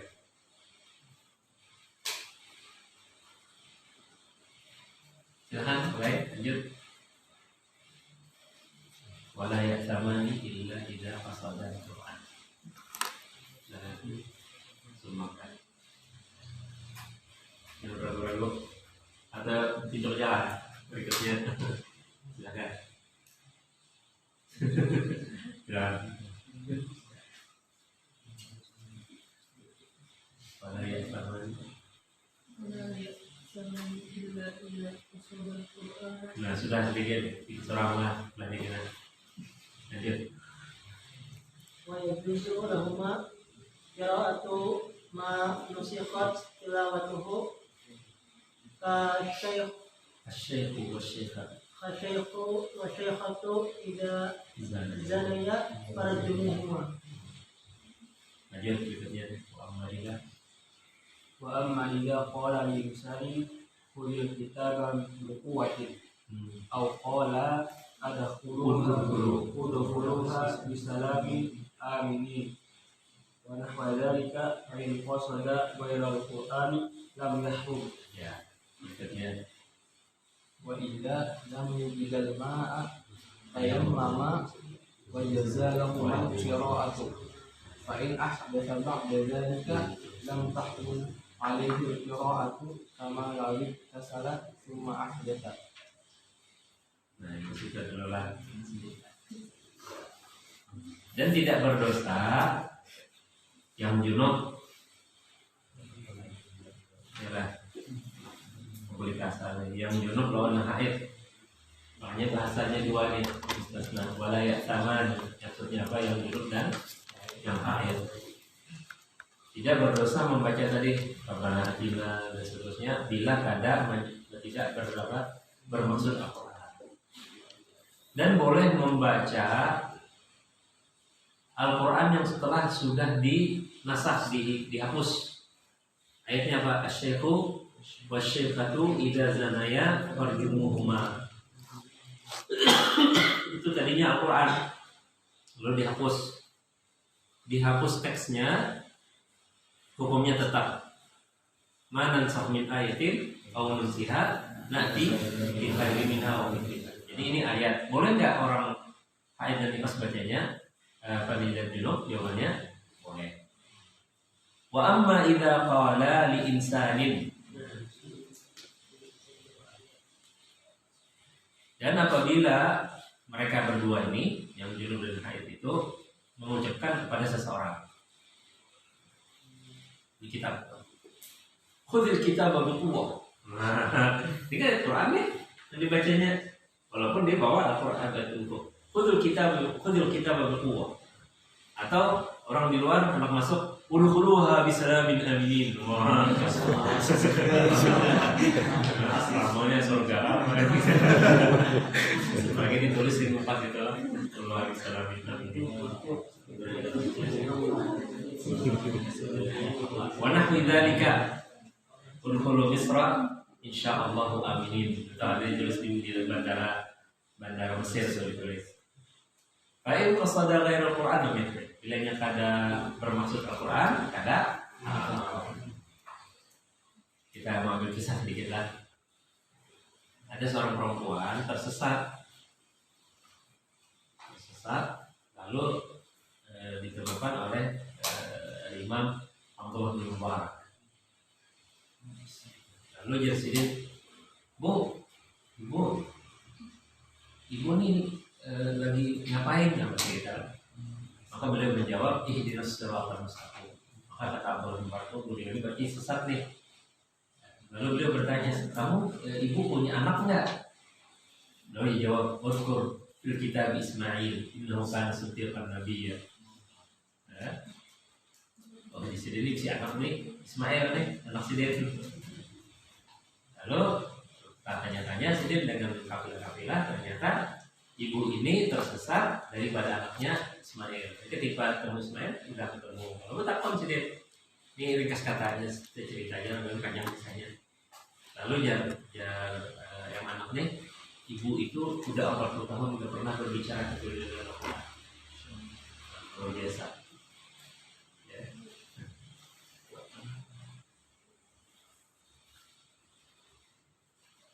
Jadi dia tidak pernah berbicara kecuali dengan Al-Quran.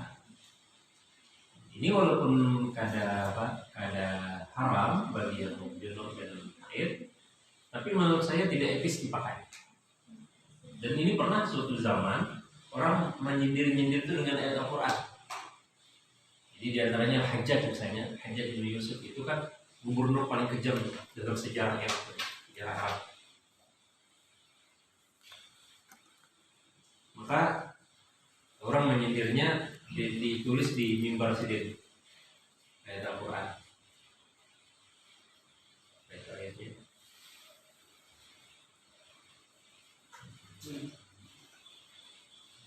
Saya lupa ayat yang ditulis. Artinya lakukan apa saja sebenarnya suatu saat kami akan ambil. Ya Allah kami akan mengambilnya suatu saat.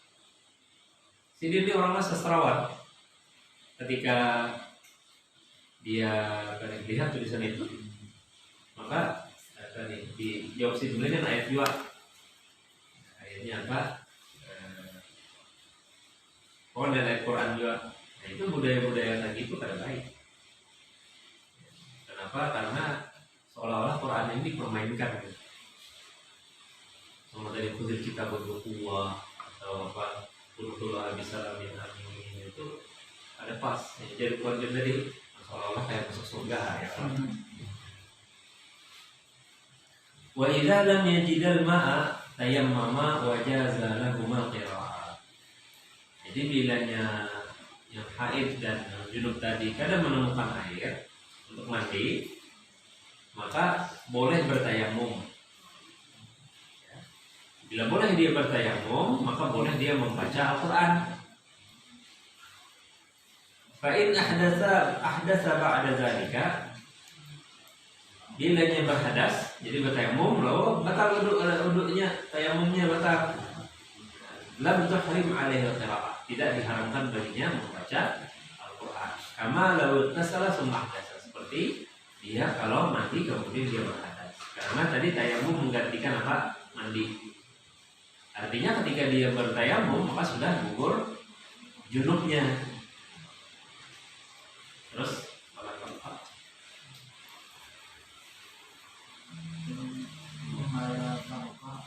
Baina an yakuna tayammumu ya'dil lima'i fil hadari aw fis safari alahu an yaqra al-Qur'ana ba'dahu wa in ahdatha. Ya baik, seterusnya.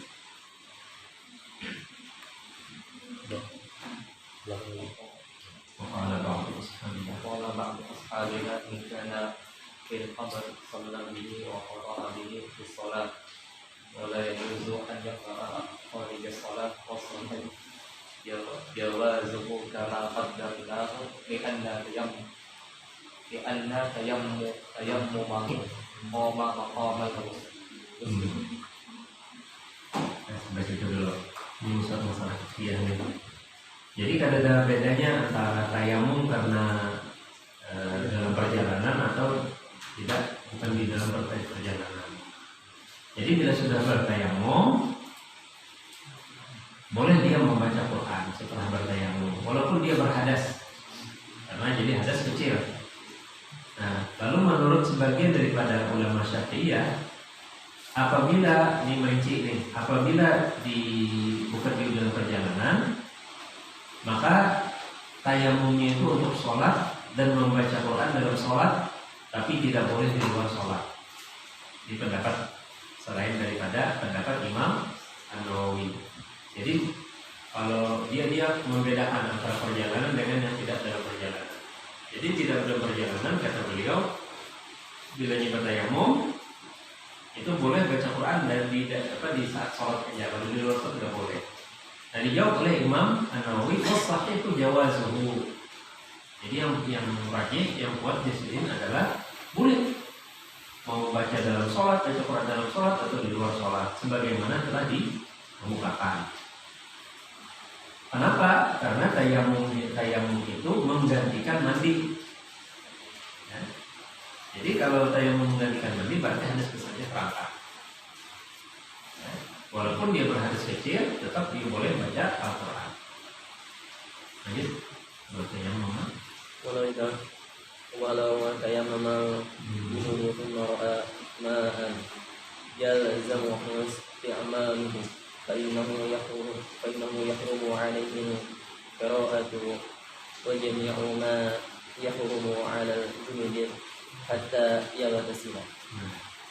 Jika tayamum tadi, si juru bertayamum tadi, kemudian dia melihat air, tayamum itu batal bila kalau ada air, ya, maka harus dia memakai air itu. Jadi harus dia mandi.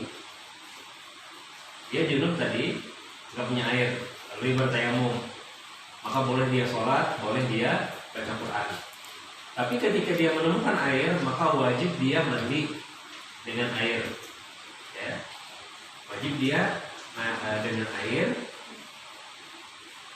dan haram baginya membaca Al-Quran dan segala sesuatu yang diharamkan bagi orang yang junub sampai dia mandi. Jadi kalau dia dapat air tapi dia nggak mandi, maka haram baginya membaca Quran. Kenapa? Karena tayamumnya udah batal, yang menggantikan dia mandi junub sampai dia mandi. Kalau dia sudah mandi, maka bebas seperti semula. Ya. Untuk baca Quran. Terus kalau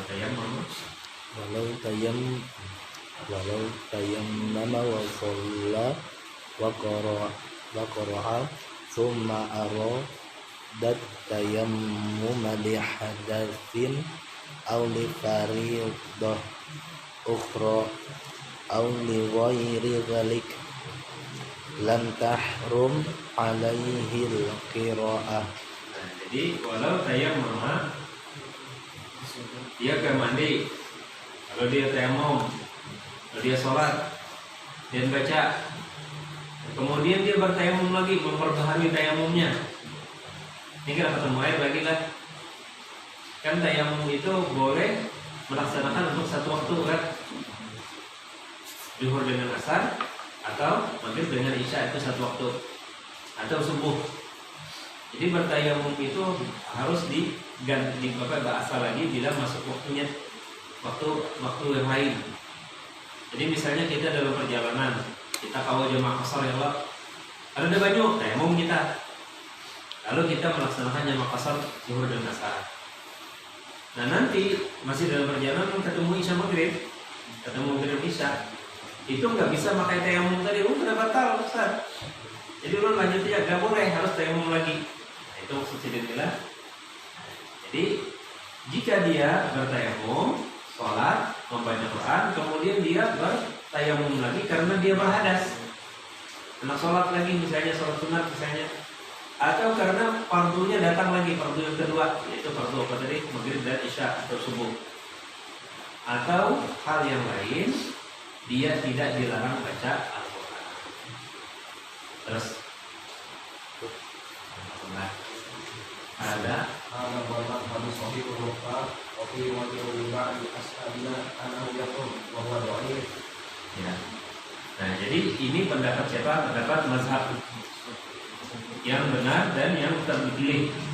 Walaupun ada sebagian daripada ulama Syafi'iyah yang berbeda, yang mengatakan haram, tapi itu pendapat ulama. Berikutnya, ya, sama kita.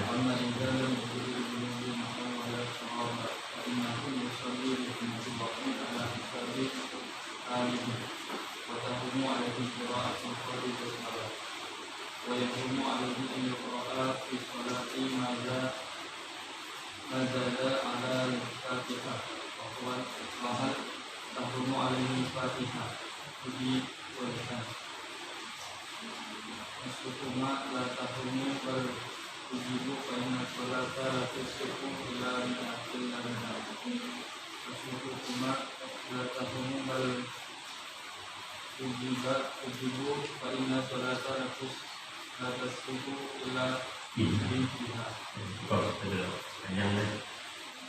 Jadi apabila ini masalah taruh, ada orang junub mau mandi gak ada air, cari tangan gak ada, ini namanya fatih tahurai. Jadi tayamum gak bisa, mandi gak bisa. Fa'innahu, apa yang harus dilakukan? Fa'innahu, dia sholat di hurmatil waktu. Pokoknya bila waktunya setiba, laksanakan sholat bihasbi hali, dengan seada-adanya.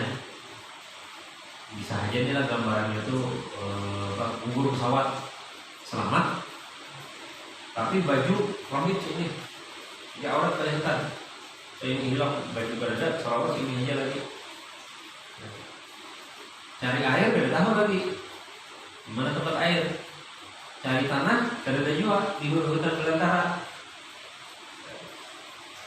karena tanah dalam mazhab Syafi'i kan harus berdebu. Kalau di hutan kan tanahnya kan berdebu, apalagi misalnya ditutupi rumput dan sebagainya. Nah ini artinya apa? Fatih tahurai, tidak bisa berwudu, tidak bisa tayamum, atau tidak bisa mandi, tidak bisa tayamum. Jadi dia melaksanakan sholat pada saatnya, seadanya, semampunya dia. Jadi misalnya rumput itu ada basah-basahnya, cukup dia rusak rumputnya dia usapkan yang basah daripada rumput tadi kulit. Masa mampunya dia. Kayak kita di pesawat misalnya. Di pesawat itu kalau kita masing-masing bawa air bahaya tuh. Nanti di tempat airnya pesawat, di WC-nya pesawat itu penuh air nggak boleh. Itu berbahaya, bisa kabel-kabel. Nah atau tayamum kita nggak mungkin bawa tanah. Sekantong Jawa ini bawa tanah misalnya kan berdebu. Nah jadi kita kayak tayamumnya kita saja, mau di kursi, mau di jendela, mau di pesawat, di ambalnya pesawat boleh. Itu namanya fatih tahurai. Nanti dia bila sudah sampai mengulang sholatnya itu pendapat yang masyhur dalam mazhab. Jadi dihormati waktu boleh dilaksanakan sholat di waktu yang lain untuk mengkodoknya. Tapi biasanya orang awam tuh menjawab rumah daripada mengalih-alih bertayamum itu bisa sekali ya, dan keliru. Kenapa? Karena jalla Allah Taala qawailul lil musallin alladzina hum an salatihim sahun. Apa sahun? Artinya bersengaja melalaikan. Boleh ke kampung, azan maghrib tanggung, hendak bersinggah, tempatnya sudah selesai ya. Lanjutan sekalinya isanya sampai ke rumah. Hebat. Biasanya kita bila sudah sampai gambut dengan kepanjangan, itu antara isya maghrib itu lewat sudah pasti. Bila saja biasanya kan sore-sore itu mulai macet lah. Kalau 7, kalau 8 udah mulai macet. Anak kebanjar hanya sampai kalau 5 maghrib dah. Itu paling muncul, udah paling gajang itu. Terus sampai ke rumah bisa hanya berapa hampir bisa sudah. Ini kayak apa nih? Niatkan aja di hati apa? Jamak takhir. Jadi bila sampai maghrib, nanti niatkan sholat maghribnya habis, nanti ditarik ke isya jamak takhir. Jadi jangan berucap, wah gampang aja maghrib karena di rumah gitu. Jangan. Niatnya apa? Jamak takhir. Dan bila kita ke Jakarta begini lagi, beberapa macet itu susah kita menentukan waktu. Makanya saya, alhamdulillah Allah kabulkan. Waktu saya masih mahasiswa di Jakarta itu, karena kebetulan sepupu saya itu di luar Jakarta tinggalnya, mau ke Jakarta itu jam 4 subuh. Sampai ke Jakarta jam 6 lewat sudah subuh. Jadi jam 4 baru subuh, sampai ke Jakarta sudah subuh. siang udah. Imam itu sebelum zuhur masih kawal di waktunya provinsi di Jakarta. Jam 3 sore belum asar udah bergerak sampai ke rumahnya jam 9 malam. Berapa 6 jam lah. Dia mulai jam 3 sampai jam 9 malam sampai ke rumah. Sampai ke rumah terdampar dah, kelepahan. Makan kanyang terguling. Jadi asar lewat, maghrib lewat, isya lewat. Jadi mati kok kayak apa hidupnya ini kita salah kelewat terus. Jadi kalau saya berpendapat keadaan seperti itu ya tadi dijama aja. Jadi bila zuhur ada kesempatan kita berjalanan zuhur dapat sholat zuhur misalnya kita sembahyang di Istiqlal, kebetulan sampai di Istiqlal zuhur jama aja dulu asar daripada kita lewat asarnya. Jadi ya sholat zuhur langsung aja yang bantu sholat zuhur berjamaah 4 rakaat kan untuk imam hanya 2 rakaat sembahyang asar. Jadi kita jalan-jalan pojok-pojok ke taman mini, Karamun, Ragunan apa segala macam lah. Sanja, maghrib cari masjid dulu atau karena masih di jalan langsung jamaah akhir dengan isya. Jadi jam berapa kita ketemu langsung sembahyangan. Kayaknya dulu makanan sembahyangan dulu. Karena bila sudah kenyang parut kesandar, apalagi yang bisa merokok, habis rokok orangnya. Nah jadi ini masalah apa sholat. Dan diharamkan baginya baca Quran. Yang bagi yang bukan Quran jadi baca Quran tidak boleh. Kecuali dalam sholat. Dalam sholat pun terbatas hanya Fatihah saja. Nggak pakai ayat. Karena apa hukumnya pakai ayat itu? Sunnah saja. Jadi kalau itu baca Fatihah, ayat itu hukumnya sunnah. Nah lalu muncul pertanyaan, apakah haram dia baca Fatihah? Maka ada 2 pendapat. Pendapat yang paling kuat dan yang paling sahih tidak diharamkan. Bahkan wajib. Kenapa? Karena Fatihah itu rukun sholat. La sholata illa bi Fatihah. Tidak ada sholat yang Nabi kecuali dengan Fatihah Alkitab. Ini membaca surah Al-Fatihah. Lianna sholata la tasihhu illa biha. Maka karena sholat tidak sah kecuali dengan Al-Fatihah. Sedikit lagi. Wa kama jazati sholatu bil darurati.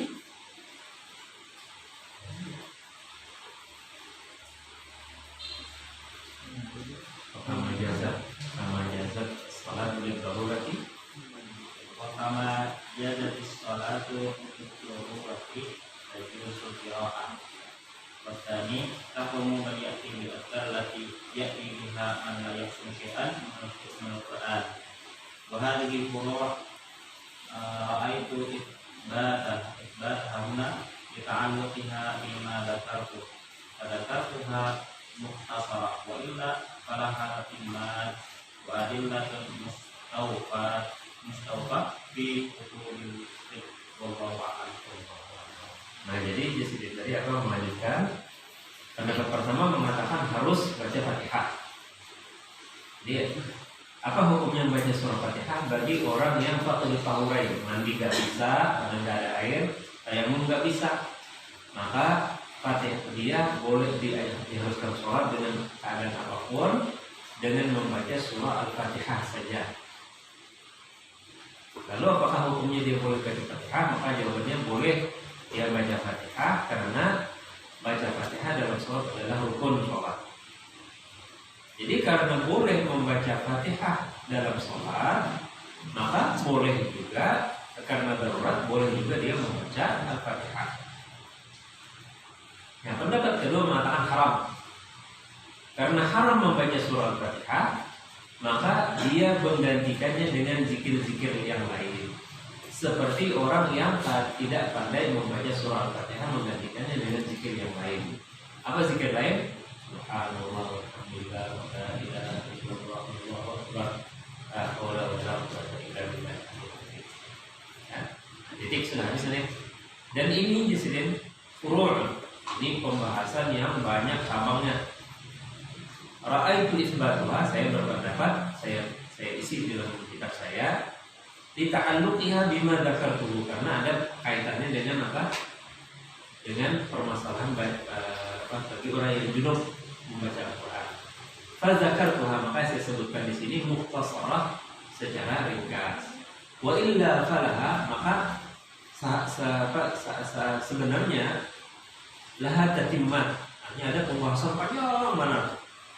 Wa adillah, dalil-dalil, jadi dalil yang mengharamkan begini-begini, dalil yang menghalalkan membolehkan begini-begini, panjang sekali, di mana itu di dalam kitab-kitab fikih. Wallahu a'lam. Sampai di sini dahulu pertemuan kita.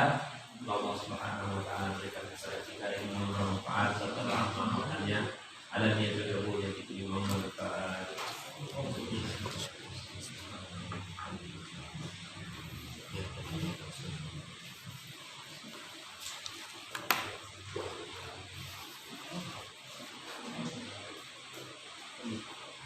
Bismillahirrahmanirrahim.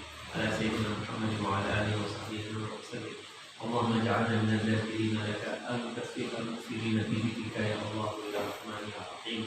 Allahumma kama dzakarnaka fadhakkirna min ma 'indaka ya Allah ya Rahman ya Rahim. Allahumma inna nas'aluka imanan kamilan wa yaqinan sadiqan wa qalban khashi'an wa lisanan dhakira wa rizqan wasi'a wa halalan thayyiban wa tawbatan qabla al-maut wa rahatan 'inda al-maut maghfiratan ba'da al-maut bi rahmatika ya arhamar rahimin.